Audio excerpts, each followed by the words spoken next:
నీ పేరేం పేరే? సుధాకర్. ఏం చేస్తావు నువ్వు? నేను వ్యవసాయం చేస్తా. వ్యవసాయం ఎన్ని ఎకరాల భూమి ఉందే? నాకు 11 ఎకరాలు ఉంది. మరి రైతు బంధు పడ్డదా? రైతు బంధు పడలేదు.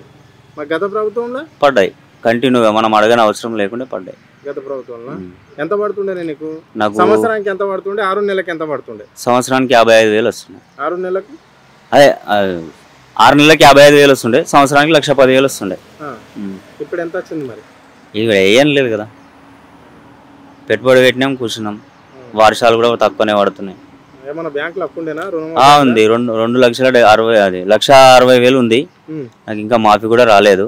అది యాక్చువల్గా రాదంట, రేషన్ కార్డు మీద ఒకటేనంట. ఒక్కరికి రేషన్ కార్డు ఉంటే ఒక్కరికే, మా దగ్గర ఇద్దరికి ఉంది.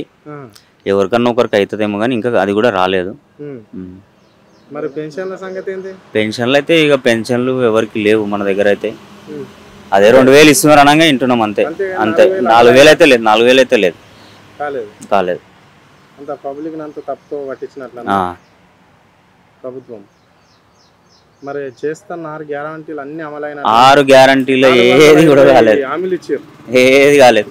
ఒక్క బస్సు ఫ్రీ బస్సు తప్పితే ఏది కూడా కాలేదు. అది కూడా అందులో కూడా ఇబ్బందులు ఉన్నాయంట. ఇక అది మనం బస్సు ఎక్కం, మనకు తెలియదు. బండి ఉన్నది, బండి తీసుకొని పోతాం అంతే. ఇక ఆడపిల్లలకు వాళ్ళకి ఇంట్లో ఉన్న వాళ్ళకి వాళ్ళకి తెలుసు. ఇక ఇక వాళ్ళకైతే ఉంది, ముందే ఏం లేదు, ఇప్పుడు మరింత ఏం లేకుండా అయిపోయింది. లేకుంటే వాళ్ళు ఊళ్ళో 20-30 మంది ఉంటూ ఉంటారు, వాళ్ళు కూడా బతుకుతారు, వాళ్ళ జీవితాలు కూడా నాశనం అయినట్టే. నడిస్తే రేపు పంచాయతీ ఎలక్షన్ల ఎట్లా మరి? ఎట్లా మొగ్గు చూపిస్తుంటారు ప్రజలు? ఇక పంచాయతీ ఎలక్షన్ అంటే ఇక మార్పు అంటే పైన ఉంది కింద ఉంది అని చెప్పి ప్రచారం చేసుకుంటారు ఎట్లయినా. అదైతే కామన్. లేకపోతే అవి కూడా ఏం రవ్వే అంటారు అన్నప్పుడు వేయాల్సిందే కదా ఓటు, భయానికి. అంతే. పైనుంచి కింది దాకా ఒకటే ఉన్నప్పుడు ఒకటే దాని అవసరం వస్తుంది.